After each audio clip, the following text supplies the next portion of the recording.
And so you become mom, you become dad, you become the career mom, you become the manager, you become all these different personalities all rolled up into this one individual that's, carrying so much responsibility. Tired, weary, frustrated?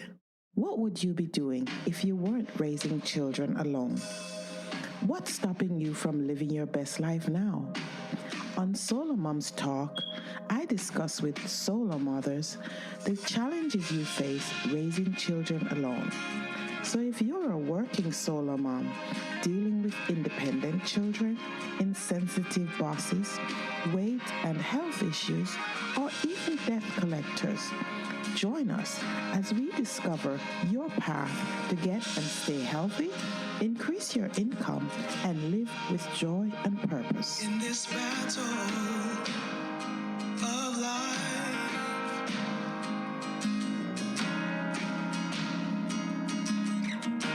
it's hard to keep your head above the water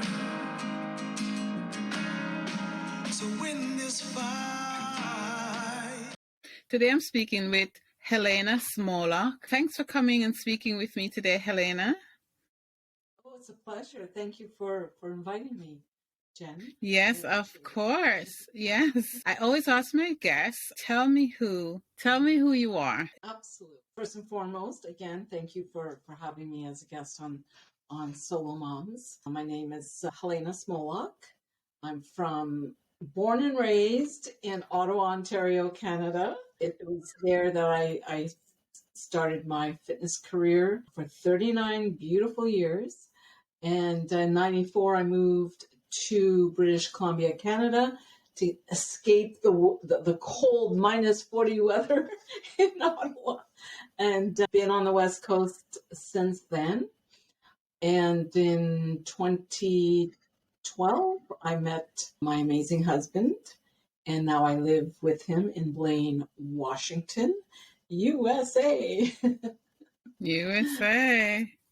Yes. Okay. Yes. Okay. All right. Thank you for sharing. Yeah. I came to British Columbia too for the weather, and it's not happening. It rains and it's so cold, right? When I left Ottawa, because we have it's dry, cold out eastern Canada, in the United States. Yeah. And when I moved to BC, I thought, yay, no more snow. Oh my goodness. My first year, it snowed. And I don't know if you know where Granville Street is. All the buses were backed up. They couldn't get up that little hill on Granville Street. I thought, oh my gosh. But yes, it's damp. It's very damp on the West Coast. And I found it much more colder. Yes, definitely. Oh, okay. Thank you for sharing that. I always like to use that as a warm-up, Yeah. So you told me you're a solo mom, and this is SoloMoms Talk. So tell us how you became a solo mom. Well, first I was a solo mom. I guess it was, geez, time flies. I think it was 2005. Yes, 2005. Becoming a solo mom is not exact. I think it takes a while to think about that, before you admit this is not working. It's just not working.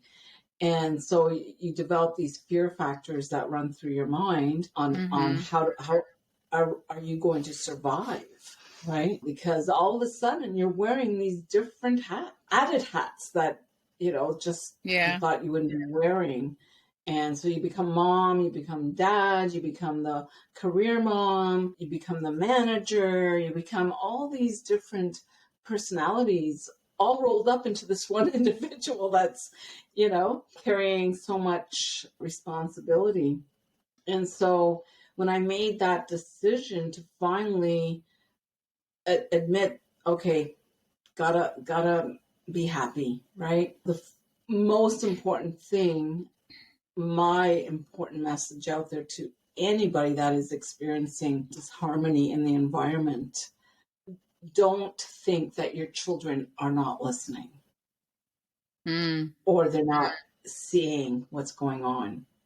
Yes. They are absorbing everything, and they begin to act it out, through Yeah. behavior. And it affects them just as much as it's affecting you. So, it affects them in behavior, their emotional stability, mental stability. It affects their schooling, how they relate with other children as well, how they develop friendships. So for me, it was one day, I worked full time, and obviously he didn't. And so walked into the house, and the house was upside down, kids running in and out of the place. And then I was asked, "What's for dinner?" Not for my child. So I thought No, at I know that what you're moment, talking about. yeah, I thought, okay, no, this is not the way to live. Because Mm. I deal with customers all day long. So you're gonna get different personalities come in, and they're gonna affect you in different ways. Some people will be grumpy, some people will be so friendly with you, and then you go home to what's for dinner, and you go, okay, I've just dealt with the general public. I'm exhausted, and no, you're going to make dinner. So it was that moment I thought, enough. I might as well do this on my own, right? And I'm certain there's a lot of women out there that think the same way, but you become so fearful. Well, how am I going to carry all this responsibility? It is not easy, and I, completely agree with that. But your sanity is more important, as well as your children's sanity. Most important, right? Mm-hmm. So Yes. it was that. Yeah. Yeah. And I think, too, what's very important is to maintain a peaceful resolution to the separation. Don't get the kids involved, don't blame the kids, and make it peaceful as much as possible. Sometimes it doesn't happen that way, and that's normal. Some people just want to make it harder for the other individual, make it harder for the children. The one strategy I used was, you know what? This is not working. You have a month to find your own place, and let's just keep it between the adults and not to bring child in between and cause riffraff, because that's stressful, right? Dealing with an Mm-hmm. individual that's just not going to be on the same wavelength with you. And I was very lucky. Yeah. It was very peaceful. It was good. Absolutely. Yeah. Yeah. Thank you for sharing that. And yes, it's not an easy call to make, especially if it's your decision to go down that path. And there's never an easy answer to what to do, and unless he's beating you to the pulp. But yes, there's a lot of responsibility associated with being a solo mom.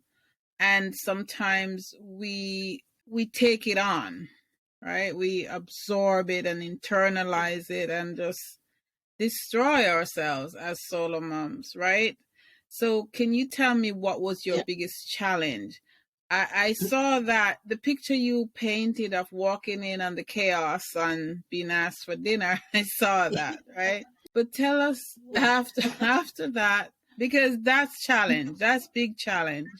And so Absolutely. tell us what your biggest challenge was after making that decision. Well, Jen, I come from a family. My parents owned restaurants in Ottawa. I'm the eldest of 5 kids. Now, before my brothers came along, I was responsible for myself and my 2 sisters, my siblings. So it wasn't hard for me to make that snap decision, because I thought, I'm employed. And it was at the crossroads where I was working part time, but then I had a job offer to work full time to manage a gym, making a good salary. So whether it was Mm-hmm. divine guidance, I made sure, and I recommend this to any single mother out there, to remain anchored. Because when we think of the pillars, right? pillars can crumble and fall. Well, as a human being, especially us women, we can crumble and fall as well. So you need to develop that foundation, anchor yourself, keep your feet on the ground. Do not lift them up and feel like you're floating. And I know it's hard. It's difficult, especially if you're coming from out of a very abusive relationship. When I say abuse, physical abuse, I've gone through that. I've been in a shelter with other women that were much worse off. So when I thought about my situation, I thought, oh my gosh, at least I'm like this a foundation. I'm just okay. I've got to make this work for myself and most importantly, my child. So when I made that effort to make that decision, when I walked into the tornado, we'll call it the tornado because that's exactly what it is, right? It's like this messy place, right. and you just go, oh my. So the most important thing for me was reflecting as well about my grandmother on my mother's side, who back in the day, now let's think about this, in the villages where she lived in Lebanon, where she grew up, you don't dare leave your husband. Back in those days, you do not. You take all the abuse, and for the community's sake, you remain together. You don't want people talking bad about you, right?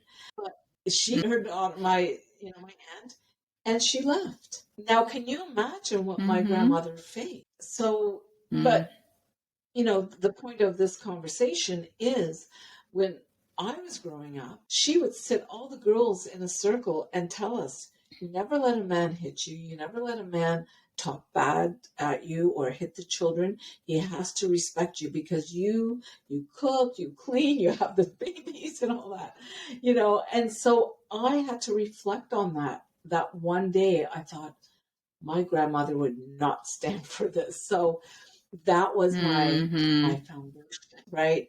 That was where I anchored myself. Those words resonated through my whole being. And I thought, oh my gosh, grandma would not stand for this. So that was my point, my turning point. And one of the things, when we think about that journey of being alone, right? Nobody wants to be alone. It's reality. But you're not alone. You've got your children. Yeah. And you need to think about your children, right? Yeah. So I grasped those words from my grandmother, and I also had faith. Now, however you want to look at it, whether you believe in God, Jesus, Lakshmi, Ganesh, you go to a Buddhist temple, whatever, find that anchor because that's your foundation. That's what's going to keep you strong. And that was a huge part of my journey, was anchoring myself, having my downtime, allowing myself to, yes, be disappointed that, wow, here I am. And on the last day that his father left, he found his own place. He took everything. He left a pot on the stove for us. And so I have to laugh about it now because when you reflect on that and where I've gone through, I laugh about it because I didn't fail. I did not allow myself to fail. Yeah. Now, not everybody would feel and think this way because, especially if there's abuse, right? That's a whole different journey. All right. Thank you. I find a lot of similarities between our stories, but I won't get into that right now. I want to talk about what you do as a career. And so tell us about your training and your training program, how you got into that, what led you to a career in being an athlete and doing athletic training. Well, it started back in actually I can honestly reflect back into my childhood, my youth years. I was more self-driven. So my parents worked a lot, and so, like I said earlier, I was responsible for myself and my two siblings. And the school was like just down the street from our house. So it was so convenient to stay after school and take part in softball, volleyball, soccer. So it started from there. And then it just followed me into high school, where at Woodruff High School, I was on the track team, but we also played volleyball and we competed around the city. So at that point, my career, actually the only thing I ever thought of becoming was a criminal lawyer. That's all I ever talked about, and that's all I read about, because I was so determined on that career. Now in grade 13 in Ontario, I don't know if they still have it, but it's like your pre-university year. And so I thought, you know what, I don't want to spend the whole day in school, because it's, past grade 12, you just go, okay, enough all days having sitting in a class all day long. So what I asked for was to gain work experience, but then gain credits through that work experience. So I was placed in the court criminal division in Ottawa. And so I navigated through the system, learned a lot about, our wonderful country and its criminal laws and all that lovely stuff. And they must have known that I'm Miss Softy, because they put me in a court case, which was actually a murder case. And it was, I sat there, I was about 18, and they bring out all the evidence, and and the photos, because, they take photos of crime scenes. And I just went, oh my goodness, what if this was a child? And then, I'm sitting there listening to the story of how this murder manifested. And I thought, wow, can I handle this? Listening to the human condition and how we can destroy each other. And I thought, I can't do this. So it was at that point, I did have a part-time job with a local gym. And again, it was down the street from where we lived. And I taught aerobic classes, high impact, low impact, aquafit. I put women on weight training programs as well. And there it was, staring at me in the face, my fitness career. Yeah, it was like God was saying, you know what? I don't think you're going to be a criminal lawyer. You're not built for that. You're more built to help people with their health and wellness. So I was so grateful that that was on my path, because when you hit that fork, you go, which road am I going to take? Right. So there I was. Yeah. There I was bouncing. I was taking 15 classes a week, and it just grew. It came to me. So that was a journey. Since then, my career has grown into management, corporate consulting, offering personal training services. I've owned studios as well. So it's been so rewarding, because I've helped so many people. And it did begin with helping women, because I did work at Catherine's Lady Fitness in Ottawa, which was a huge fitness facility. So it's been a wonderful journey, and I want to continue it. This fork now is Master Athlete. So I am 57.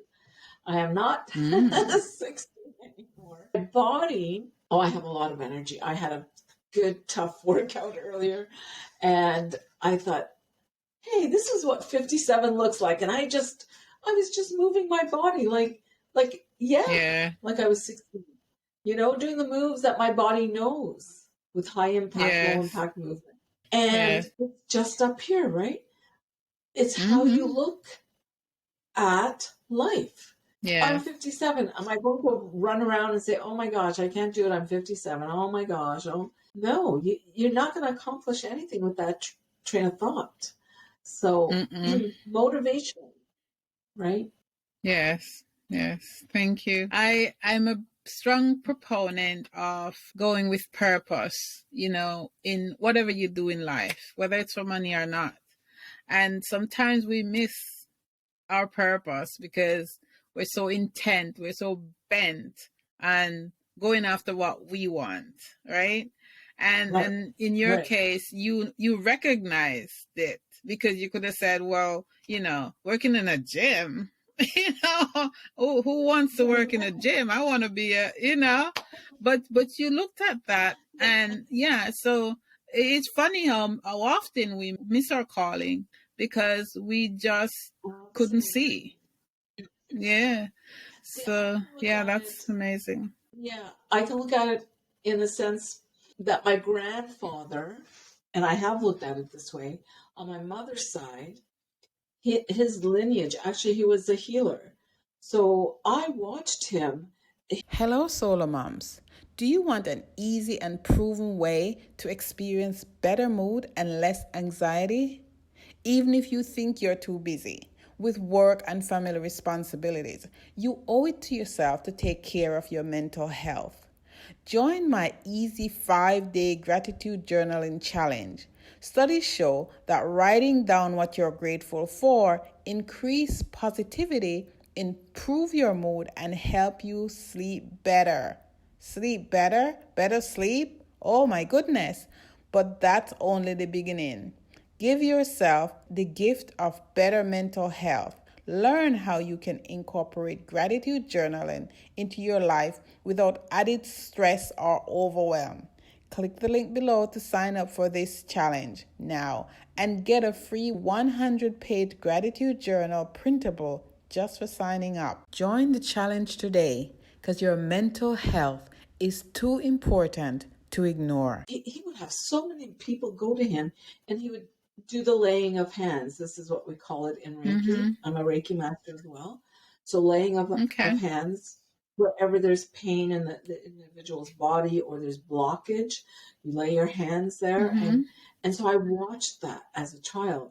And so I realized that that's the journey that I'm to be on.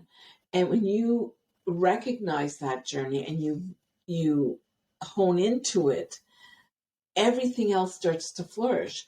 Like, for example, I was manager and partner at Body Moves in Ottawa. I was on television in Ottawa. So when people see that sparkle, that passion that you have in helping others, especially with attaining optimal health, people know that. They recognize it and they go, wow, she really cares about me. She really recognizes that, I need help in this area, whether it's nutrition, strength, flexibility, cardio.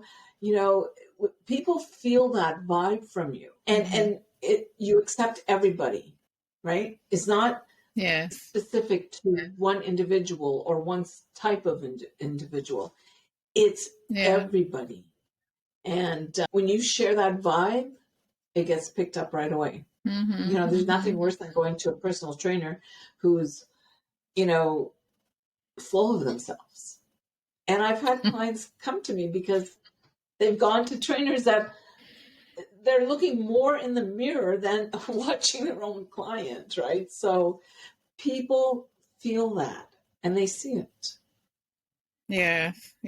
And I can relate to the personal trainers that just don't have your interests at heart. They just come with their preconceived plan and not realizing that, they're not looking at a 20-year-old male, you're looking at a 50-year-old woman. It's totally different. Yeah. So I can relate. Yeah. Women, this is the thing. We are built differently. Our system is different. It operates differently. And so, and I'm not trying to dodge any male trainers out there. Everybody's gifted in their own special way. But there's nothing worse than hearing when a client comes to you from someone else and they say, well, I've been on fat burners. Well, that's not the answer, right? The answer is to balance out your hormones. Now, for single moms, let's think about this. We are, again, wearing the many hats. We have different responsibilities. And we can be very emotional. So this is, again, finding that anchor, your foundation, plant your feet, and prioritize things. First of all, Yeah. most importantly, you need to take care of yourself, Mm-hmm. and not just physically, mentally Yep. and emotionally.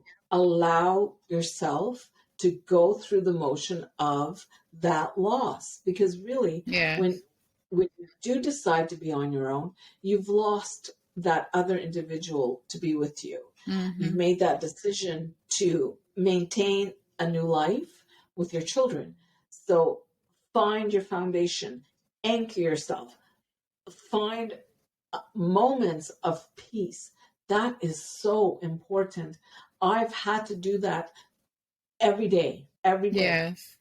My son's on his own now, but when he was with me, it was, he'd go off to bed and I would find my peace. Because if you don't find that, if you get wrapped up in, listening to your boss, listening to the customers, and not everybody's going to be nice to you, and there's always Mm-hmm. that misconception of single moms too. We tend to have to Yeah. get bad raps, oh, you're by Yep. yourself. Well, what happened? Right? Mm-hmm. Mm-hmm. Well, what happened is I decided to take control of my situation. Right? Yeah. Yeah. So, and there's nothing wrong with taking control of the situation. You try to find that peaceful resolution within yourself. You need it. Mm-hmm. Do, light up a candle, incense, and just close my eyes and just breathe, recenter, release. And I would go through my day. I would think, okay, this person, put me in a bad mood during the day because whatever issue they were having. So you just clear that all out, because the next day you have to deal with it again, or hopefully you don't have to deal Yep. with it. Yeah. So constant clearing, constant balancing yourself, breathing, and paying attention to what's going on with your child or your children. That Yes. is so important, right? Yes. One of the things I established with my son was family discussion. So we would sit down after dinner and talk about how his day was and how my day went. Yeah. One of the things I said to him prior to the discussions was, you can say whatever you want to me, and it's same with me. I can say whatever I want to you. And I tell you, there were days when, I was, I would have to swallow what he was saying to me, because sometimes he'd be insulting me. I'm like, Mm-hmm.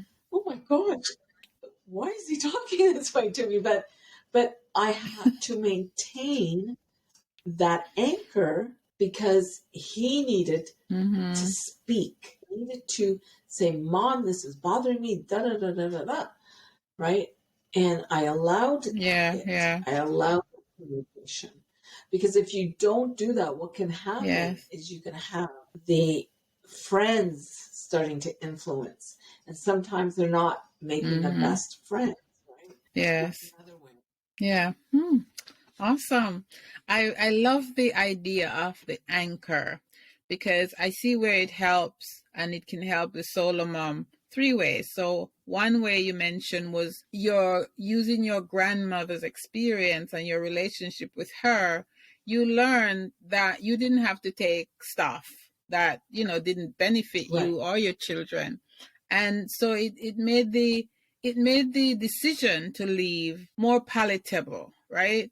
You didn't hunker down and take more because you were scared, because you had that anchor, right? I want to reiterate it, because I think it's very important. The second way you did it was in your career, right? You had that experience. And that's why I think parental experience is so important to children, because the negative effect is far reaching, and we don't understand that, right? We don't understand it until maybe we're in a situation where we're solo parenting. Then we realize how much of the crap we got from or didn't get from our parents infiltrate into how we parent our kids, right? So I'm very interested in the anchor, analogy that you run. I saw it help you in your career. Yes. Yeah, that's Yes. okay. Go ahead. Yeah. Yeah. You can develop that. And I teach this to corporate women, and I've teach it to clients. It's a system that you need to mentally develop. And the problem with us women is we are put in a situation of fight or flight, right? Stress. We automatically get emotional, and mentally we become weak. Now, when my grandmother used to describe what happened to her in that little village that she grew up in, I mean, right away, I recall the way her body would change. She would just get up and she would put her hands on her hips and take charge of teaching us, you don't let anybody, you don't let a man, anybody, whether it's a male or a female, nobody should be abused or belittled or treated in a way that they're feeling insignificant. So that anchor for me, her body language changed, her facial expression would change, and she would become so passionate about what she was teaching her granddaughters. So for me, I feel blessed by that. Now, not everybody has experienced that. One of the things I always felt was that I can do whatever is put in front of me. As long as I am anchored, I believe that this is why I said you need to find something, like whether it's God, whether it's Jesus, sit down in your quiet time when you're not, your children aren't around you, they're in bed, you don't have anything else distracting you. You need to go inside and reflect what brought you to that space of being a single parent. I also recommend talking to someone if you need to. If it's too much, you need to speak to somebody. Surround yourself. This is the one thing I made sure of, that I was surrounded by friends that were humble, and we had a great time together. So I would invite friends over. I would have dinner parties, so that your children, my child, would see, oh, we're having fun, right? So you're not always feeling down. Surround yourself with those individuals that are going to lift you up, and they're going to love you and support you. And not, this is so important, don't be around people that are going to judge you, right? Single moms, even dads, they get judged. Oh, must be a loser. Oh, must be, I don't want to say the B word. All right. You don't want that around you. So surround yourself with people that are just going to embrace you and say, you're doing great, keep going, right? And that's what I did. And my son saw that. And people would look at my son and say, oh, he's such a beautiful young man, he's so smart. And it's because I made sure he was able to communicate to me. I was able to communicate with him. He saw that I worked. He understood mom's the manager. She's like the boss. Da, da, da. Right? And there are so many successful single mothers out there as well. Right? Yeah, absolutely. Yeah, a lot. Yeah. All right. Thank you. Well, we have to kind of wonder the new way, I think the statistics are much higher with single parenting. And the reason why I say that is because in 1996, I believe, myself and a group of individuals in Vancouver, we did a short film on love in the 90s. And so what we did was we looked at the demographics and statistics of single parents. And in British Columbia alone, there were more single mothers out of all of the rest of Canada. Vancouver had the highest number, statistically speaking, of single moms. So I don't know what it is now, but it was interesting to look at that. Yeah, there are a lot all over, and I think they get miscounted for different reasons. And I saw one person posted on Facebook that they didn't consider themselves a single mom because, well, dad was in the picture. So and I'm like, oh girl, you're so single. But anyway, but it. Yeah, That's it exactly is. you need to decipher or understand. Hey, I'm in this relationship, and you're doing everything, but you're not together. Does that make sense? Yeah. You kind of look at it. I understand. Says, yeah. I do my thing, so why are we even together? And it's not just that; it's responsibilities, right? There has to be 50-50. You have to respect each other to know he works, I work. You gotta. And my situation too was it was like a roller coaster, up and down and around. You just go, okay, stop this roller coaster. Yeah. It's not because fair.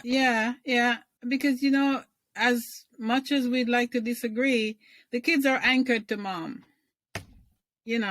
They're, to use your terminology, they're anchored to mom. Yes. And if that's not anchored to them, then you are mothering solo most of the time. That's right. So I mean, we could go on with this conversation forever, but it is what it is. So it is what it is, and the good times. Yes, exactly. I don't think it was so prevalent in my grandmother's time, or I don't think there was a high level of single parents, only because, I said, the community, you don't do such a thing. You stay and you go through those motions, but it's not healthy. So yes. Yeah. All right. Well, this is an interesting conversation. I think we should do more of it. But I want you to tell me about this Velocity Athletic Training Radio and tell us how we could get in touch with you. Thank you. I am the creator and host of Velocity Athletic Training Radio, which I began in British Columbia on Block Talk Radio. It was not a visual show. It was more, talking. So I've transferred that onto YouTube. Go with the times now, because that's what it is. And so with that, I like to discuss everything that has to do under the umbrella of health and wellness. So health and wellness to me includes mental, emotional, physical, environment. How are we making our own environments healthy as well? For example, how are you drinking spring water, or are you drinking tap water? Like everything that has to do with being healthy and strong and maintaining a healthy mind and emotions. So I invite various guests that I fit that. You can get hold of me at www.velocityathletictraining.com. That's my website. My email is iwin, IWIN, at velocityathletictraining.com. Okay. All right. Thank you. And we'll put the links in the show notes so people can find you.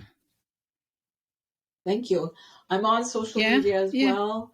So LinkedIn, Twitter, Instagram. There's so many out there now. Okay. What's your Instagram handle? Oh, so Instagram is at Velocity Rocks. On Twitter at Velocity Athlete. And LinkedIn, Helena Smolock, Velocity Athletic Training. I can email you all those. Okay. And I think that's about it. All right. I appreciate it. And I want you to tell us what services you offer, because we really haven't talked about that before before I let you go. Sure. Absolutely. So I offer various personal training packages that fit, whatever your budget. I always recommend the 1 month, then we go into 3 month, 6 month, and then 1 year. I also offer the Corporate Woman Foundations to Health and Wellness, as well as the Corporate Man Foundations to Health and Wellness. Also offer a 30-minute inspiration and motivation video. So I will put something together for you, create some music where you take that and we work together on that. I do outdoor conditioning classes as well as indoor. Okay. All right, thank you. And we'll put as many links in the show notes as necessary so people can get in touch with you. Thank you very much, Helena Smolock, for coming and talking to me today. Oh, thank you for having me. Thank you for allowing me to share. I appreciate it. Hopefully it helps someone out there. Yeah, I'm sure it will. I'm excited to share that SoloMoms Talk is now on YouTube. Check out these interviews on our new channel, SoloMoms Talk TV. There you will actually see the interaction between myself and my guests. You will also find bite-sized clips of daily inspiration to help you manage the struggles of everyday life. So click SoloMoms Talk TV below to watch now.